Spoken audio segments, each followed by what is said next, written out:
हम चैट करते हैं व्हाट्सएप पे, जिसमें लिखा होता है एनक्रिप्टेड चैट, सिर्फ दो इंडिविजुअल के बीच में चैट एक्सचेंज हो रही है, क्या वो चैट एनक्रिप्टेड होती है, सिर्फ दो इंडिविजुअल के बीच में होती है, या उस चैट को कहीं और कोई और बैठ के पढ़ रहा है?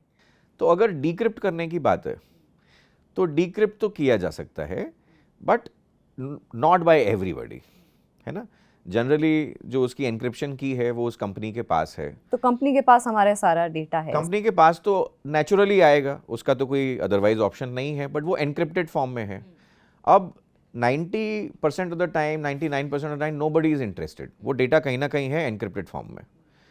बट जब इंटेंट आएगी किसी एक स्पेसिफिक व्यक्ति के प्रति, तो वहाँ पर इंटेंट के बेसिस पे जो है उसको डिक्रिप्ट किया जा सकता है। और इस पे तो काफ़ी चर्चा हो चुकी है भारत में प्राइवेट मैसेजेस को लेके, और किसी फॉरेन कंपनी और इंडियन गवर्नमेंट के बीच में इस पे काफ़ी तू मैं हो चुकी है। इसके पहले आपको याद होगा कि एक मोबाइल कंपनी थी, उनका अपना एक मैसेंजर हुआ करता था, तो आई थिंक यूपीए के दिनों की बात है, उस पर भी काफ़ी ये बातें चली थी। तो ये तो बहुत नॉर्मल सी चीज़ें हैं।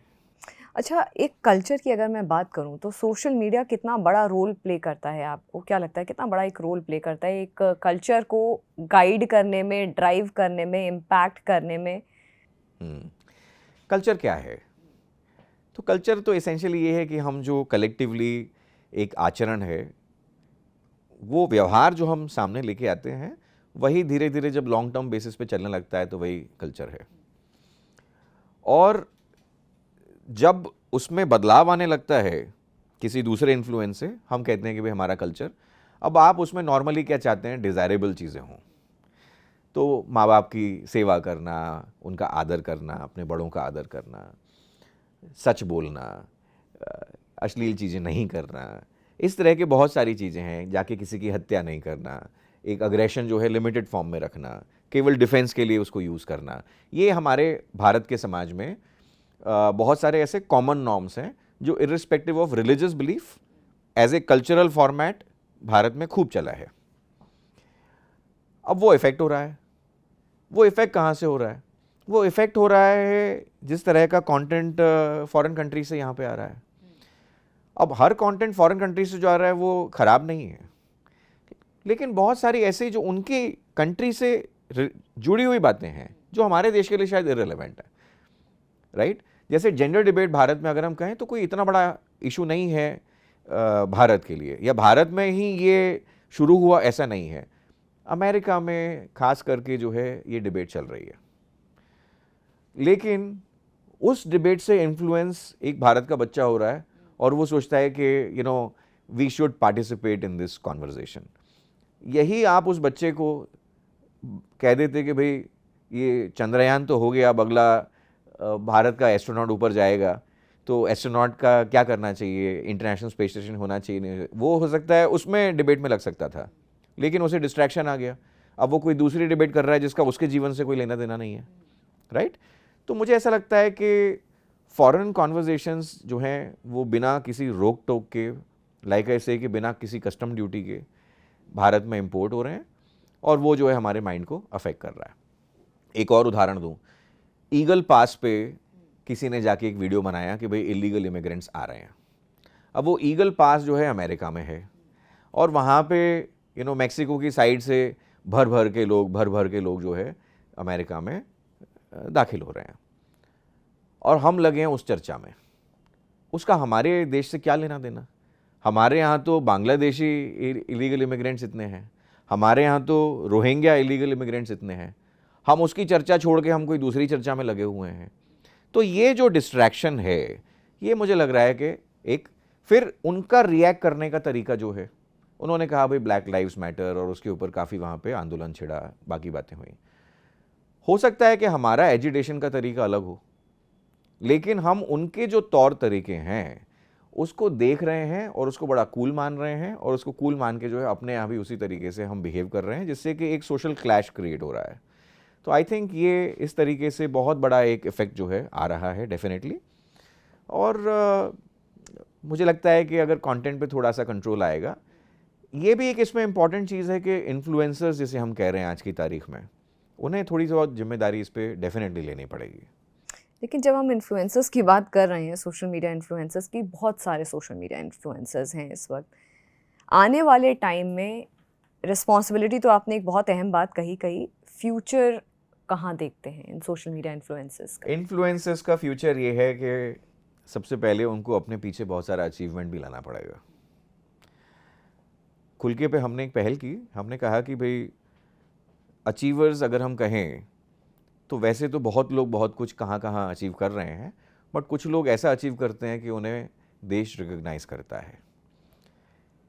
कुछ साल पहले शायद नहीं भी कर रहे थे हम, आज से मे बी 10 साल पहले की अगर मैं बात कहूँ तो जैसे पद्म पुरस्कार है, तो ऐसा कहा जाता था कि पद्म पुरस्कार बड़े स्पेसिफिक टाइप के लोगों को ही मिलता है और वो किन्हीं कारणों से ही मिलता है।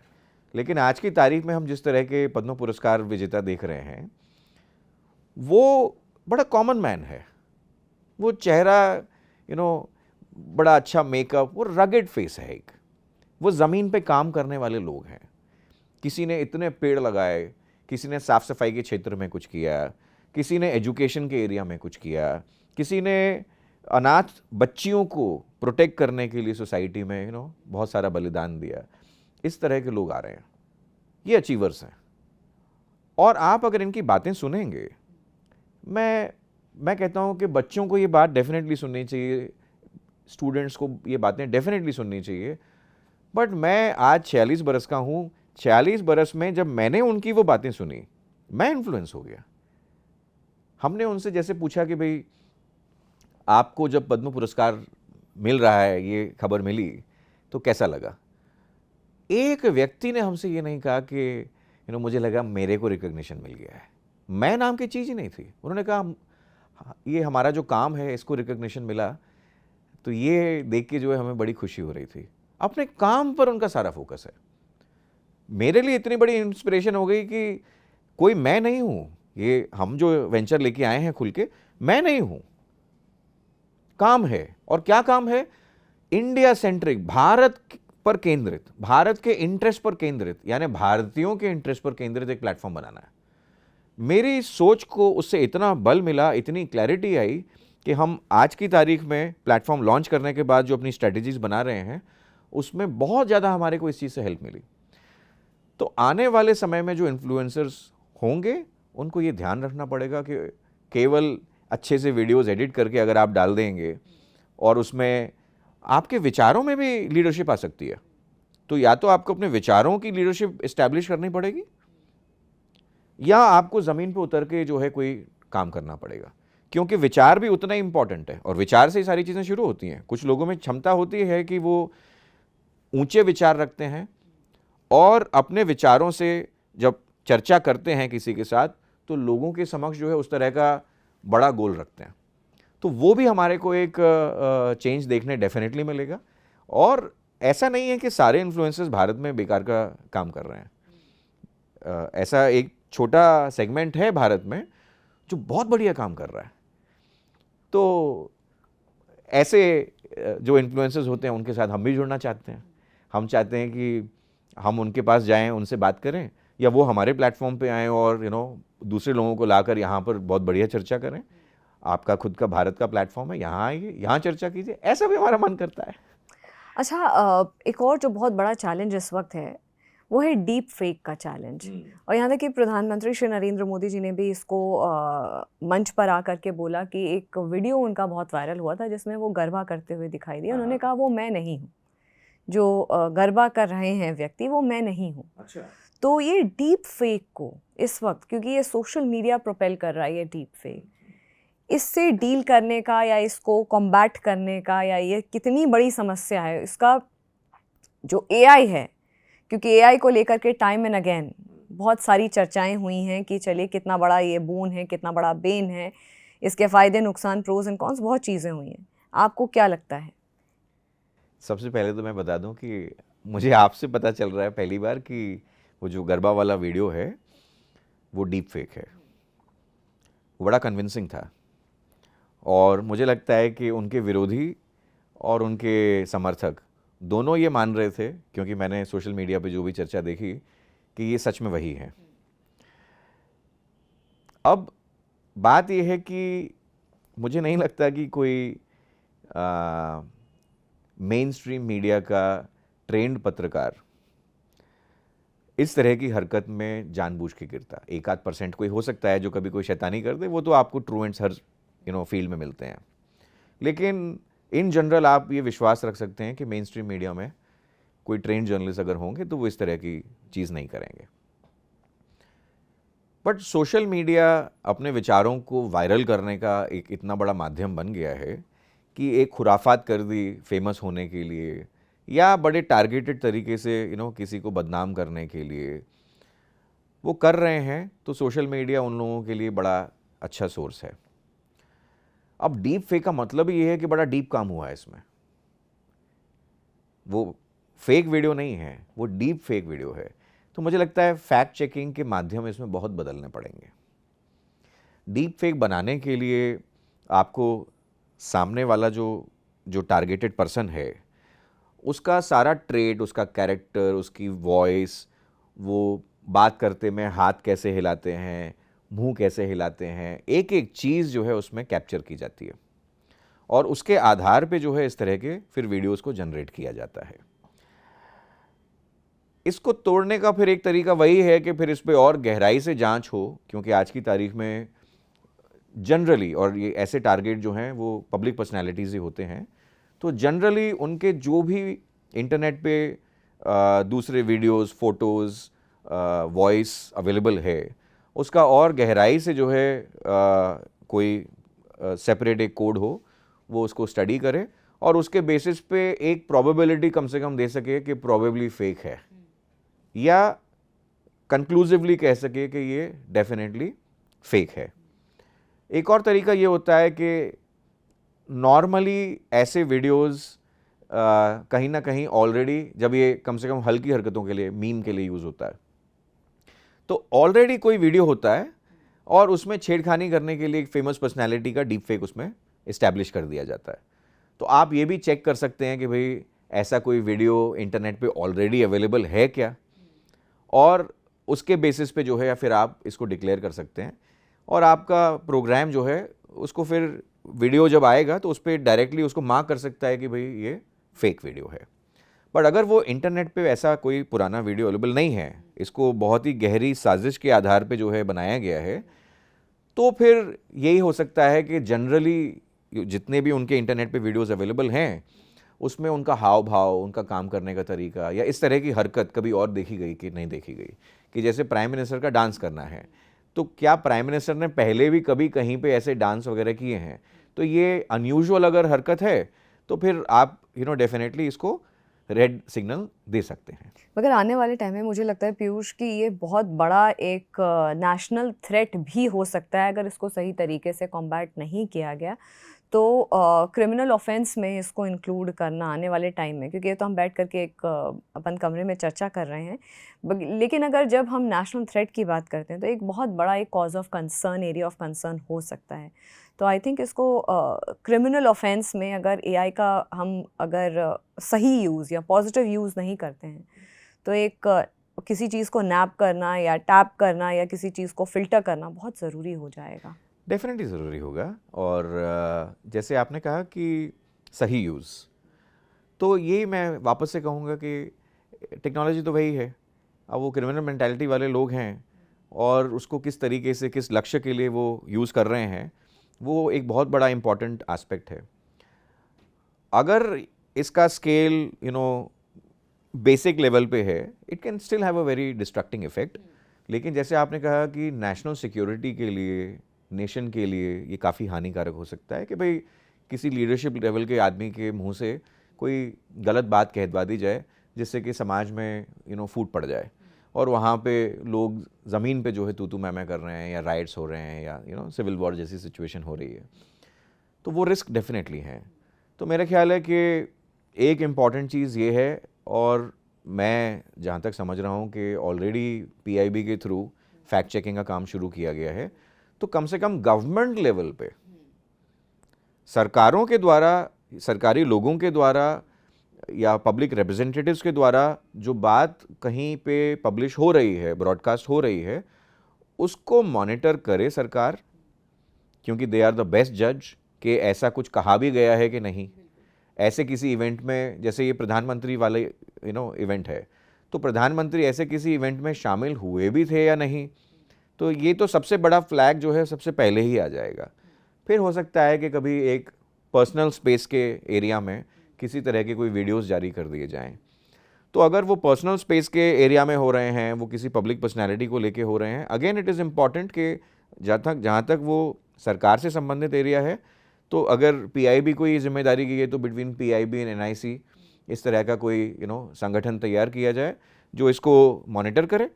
और मॉनिटर करने के बाद जैसे कुछ मेथड्स हमने अभी यहाँ डिस्कस किए, एंड आई एम श्योर कि जो लोग हार्डकोर एआई फील्ड में हैं और डीप फेक एरियाज में बहुत रुचि रखते हैं, वो और भी कई सारे मेथड्स जो हैं डिस्कस करके सामने ला सकते हैं। And that would be a very very essential method जो हमारे को डिप्लॉय करना पड़ेगा, एंड उसमें फिर सोशल इंटरमीडियरीज को ये जिम्मेदारी लेनी पड़ेगी। अब हमारे जैसे जो प्लेटफॉर्म्स इंडियन कंपनीज के द्वारा चलाए जा रहे हैं, हमारे को तो भारत सरकार की बात माननी पड़ेगी, लेकिन जब इंटरनेशनल प्लेटफॉर्म्स पे आप यही बातें लागू करने जाएंगे, तो जो अभी तक भारत के संसद के सामने आने को, उसके सामने प्रस्तुत होने को तैयार नहीं है, उनसे आप ये आशा कर पाएंगे या नहीं कर पाएंगे, वो मुझे लगता है कि जो पॉलिसी मेकर्स हैं उनको सोचना पड़ेगा। अच्छा, एक और अहम बात मैं अपने दर्शकों को भी बता दूं कि इसी डीप फेक को कॉम्बैट करने के लिए जागरण ने एक बहुत खूबसूरत एक पहल की हुई है। वो पिछले काफ़ी टाइम से इसको लागू किया गया है। हम फैक्ट चेक का एक अलग सेगमेंट चलाते हैं विश्वास न्यूज़ के नाम से, जिसमें लगातार इस तरह की फेक खबरें हो गई और हाल फिलहाल डीप फेक को लेकर के उसको डिकोड करके सही इन्फॉर्मेशन दर्शकों तक ले जाने का हम लगातार एक रिस्पॉन्सिबिलिटी ली हुई है जागरण न्यू मीडिया ने, और लगातार वो काम हम कर रहे हैं। This brings me to the last question Piyush. Kalyug की हम बात करते हैं कि भगवान श्री कृष्ण का कल की रूप आएगा और डिस्ट्रक्शन, मतलब कलयुग में जो चीज़ें इतनी चरम तक पहुंच जाएंगी, जो बुराइयां हैं वो इतनी ज़्यादा हो जाएंगी कि कल की रूप भगवान श्री कृष्ण का आएगा, विनाश करके फिर दोबारा से सतयुग शुरू होगा। कई सारी ऐसे वेब सीरीज़ देखी हैं, ओटीटी प्लेटफॉर्म्स हैं, ऐसी बहुत सारी चीज़ें जो आम हुई। इसमें एक चीज़ जो मुझे बहुत इंट्रीगिंग लगा है कि ये जो डिस्ट्रक्शन है वो कार्मिक, कहते हैं कर्म इतने ख़राब हो जाएंगे, ये हो जाएगा, वो हो जाएगा। लेकिन जो मैंने ग्रास्प किया है वो ये समझ में आया है कि शायद सोशल मीडिया इतना ज़्यादा परकुलेट कर जाएगा, इतना ज़्यादा इन्फ्लुएंस कर देगा आम आदमी को कि सोचने समझने की जो शक्ति है कहीं ना कहीं वो ख़राब हो जाएगी। और वही एक कलयुग का जो टॉप होता है, जेनिथ होता है कलयुग का, उसको कंसिडर करेंगे।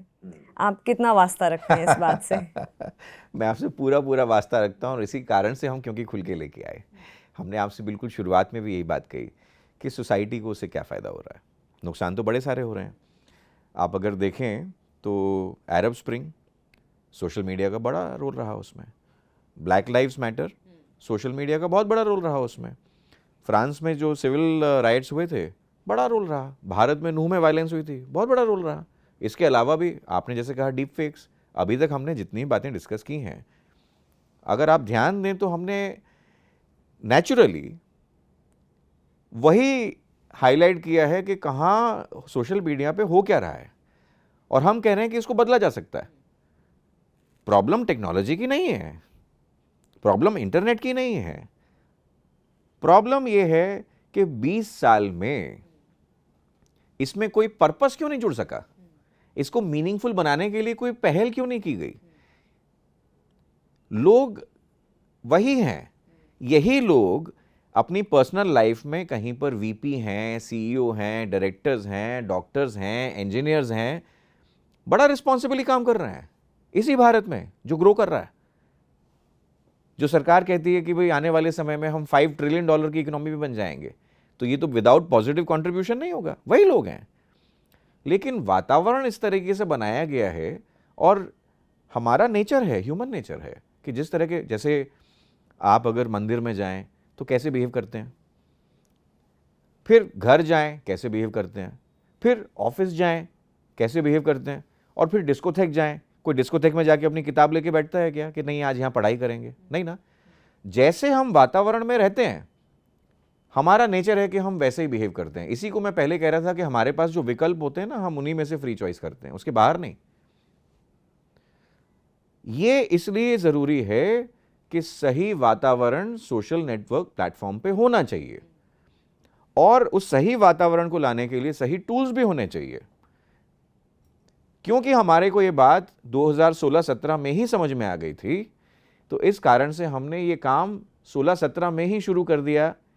यूं कह लीजिए कि खुल के कोई कल की अवतार मान लीजिए कि हम कह रहे हैं कि ये बात हमको समझ में आ गई है, इस बिहेवियर को हमें पलटना पड़ेगा, और पलटने का जो सही तरीका है वो सही तरीका यही है कि आपको पॉजिटिव पर्पस लेके आना पड़ेगा। जैसे मैं आपको एक और अगर उदाहरण दूं, और इस बात को थोड़ा सा मैं लंबा खींच रहा हूं, कि सचिन तेंदुलकर भारत के बड़े फेमस क्रिकेटर रहे, फेवरेट पॉपुलर क्रिकेटर रहे, और सामने शोएब अख्तर की गेंद आई और तेंदुलकर आउट हो गए। वो जब पवेलियन पे जाएंगे ना, तो 10 लोग खड़े हो जाएंगे उनको एडवाइस देने के लिए, क्योंकि अपने एडवाइस पे एक्शन खुद नहीं लेना है ना। यानी कि जहां पे मेरी डायरेक्ट स्टेक नहीं होती, जो मुझे खुद परफॉर्म नहीं करना, जिसकी वजह से मेरे पेट पे लात नहीं पड़ेगी, वहां जैसा मेरा मन करता है मैं वैसे बात कर सकता हूं। जीभ में हड्डी नहीं होती, हिल गई। तो ये जो बिहेवियर है, अगर हम इसको समझ जाएं, ये नेचुरल नॉर्मल बिहेवियर है, एवरेज बिहेवियर है। इसको अगर पलटना है, आपको लोगों का पार्टिसिपेशन सोशल नेटवर्किंग प्लेटफॉर्म्स पे पर्पसफुल बनाना पड़ेगा। एंटरटेनमेंट का, मस्ती मजाक का थोड़ा सा स्पेस होता है, नमक के बराबर, और बाकी तो लाइफ जो है वो पर्पसफुल ही होती है। इसलिए हम इकोसिस्टम्स पे काम कर रहे हैं कि आप बच्चे अगर आ रहे हैं, एजुकेशन इकोसिस्टम है, थोड़ा बहुत एंटरटेनमेंट भी चल रहा है, बाकी मस्ती भी चल रही है, लेकिन मेनली एजुकेशन इकोसिस्टम के एरिया में अपने करियर के लिए तुम क्या करोगे, आगे पढ़ाई के लिए तुम क्या करोगे। चलो देखो, बेस्ट प्रोफेसर्स, बेस्ट एजुकेटर्स कहाँ आपको मिल रहे हैं, और बढ़िया से बढ़िया कॉलेज आपको भारत, आपको जान के हैरानी होगी, $30 बिलियन भारत का स्टडी अब्रॉड में जा रहा है। फॉरेन में स्टडी करने के लिए हमारे देश के लोग $30 बिलियन एनुअली खर्चा कर रहे हैं। हम कहते हैं क्यों, भारत में इतने सारे एजुकेशन इंस्टीट्यूशंस हैं, अगर इनकी जानकारी और ठीक तरीके से एक सही इकोसिस्टम में फैल सके, तो मुझे लगता है कि हमारे कॉलेजेस ज़्यादा अच्छा पैसा अर्न करेंगे, और हम बाहर जो इतना सारा पैसा लूज़ नहीं करेंगे। प्लस भारत में एजुकेशन हमेशा फॉरेन से सस्ती रहेगी। तो कई तरह के इस तरह के हमारे को बदलाव देखने मिलेंगे। तो मुझे लगता है कि पर्पस जो है वही इसका एक रामबाण इलाज है। Thank you so much Piyush. बहुत सारे टॉपिक्स पे बात हुई और बहुत गहराई में चर्चा हुई, और मुझे लगता है कि बहुत कुछ आज टेक अवेज रहेंगे हमारे व्यूअर्स के लिए भी। डेटा सिक्योरिटी एक ऐसी बात है जिसको लेकर के सजग होना बहुत ज़रूरी है। फिर सोशल मीडिया प्लेटफॉर्म का जो सही यूज़ है, क्योंकि हम खुद एक रिस्पॉन्सिबल सोशल मीडिया प्लेटफॉर्म है, तो हमारी ये नैतिक जिम्मेदारी बनती है कि हम इसको लेकर के सही इन्फॉर्मेशन, खासकर कंटेंट को लेकर के सही इन्फॉर्मेशन लेकर के आपके सामने उपस्थित हुए। Thank you so much once again Piyush for joining us. Thank you. फिलहाल जागरण मंथन में इतना ही, मुझे दीजिए इजाज़त। नमस्कार।